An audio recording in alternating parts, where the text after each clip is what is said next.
Bob, let's talk about the Israeli ground campaign. First of all, the army, we know, is keeping its cards pretty close to its chest, but it does say its forces are making progress. What's your sense as to what is happening on the ground? Yeah, you're absolutely right. It's very difficult to get any true sense of what's happening on the ground because there's so little reliable information coming out, dribs and drabs at the most. But yeah, as told by the Israeli Defense Forces Command, the operation appears to be going rather better and rather faster than might have been anticipated. Already, they're saying they're effectively knocking on the doors of Gaza City, at the gates of Gaza City, to quote one Israeli Defense Forces commander. They've taken casualties. 17 Israeli soldiers have been killed up to this point.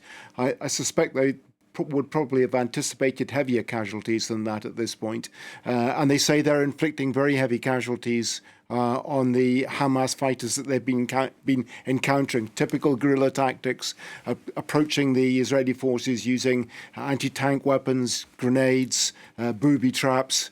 The Israelis, for their part, have been targeting not just with their ground forces, but they've been using naval ships offshore. They've been using tanks, artillery, and their air force spotter drones, the full panoply, in other words, of a modern army and air force against Hamas. And they are making progress. The aim seems to be to cut off the northern part of Gaza from the south, along the line of the Wadi Gaza, the river Gaza, and to bottle Hamas up in Gaza City, where most of its forces are concentrated. What I presume the Israelis don't want is for Hamas, when it comes under pressure, to be able to slip away down to the south.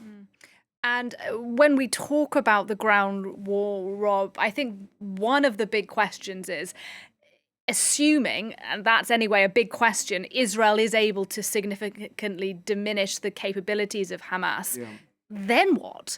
Do you think Israel has an end game at this point? Well, this is really the big question, because if they do have an end game, there's been precious little talk about it in the Israeli government or in any other circles in Israel at the moment. But certainly one imagines that somebody has to be giving a little bit of attention to this, because if indeed they do defeat Hamas militarily, at least in the initial stages of a post-military operation, the IDF, the Israeli Defense Forces, will themselves have to take responsibility for running Gaza and will be responsibility for the security of Gaza.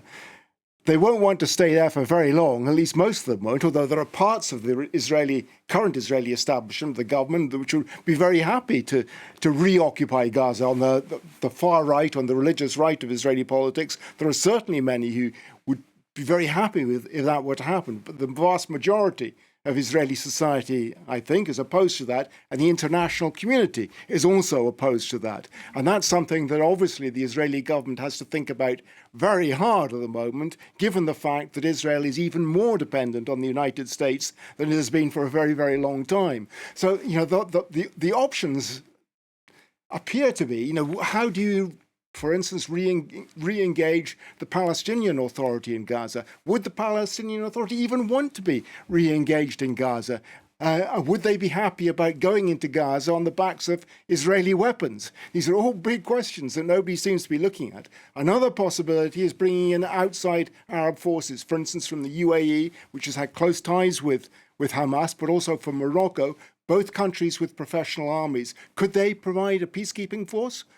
It's a possibility. All right, huge questions indeed. Thank you very much indeed for raising some of those. Rob Parsons for us there.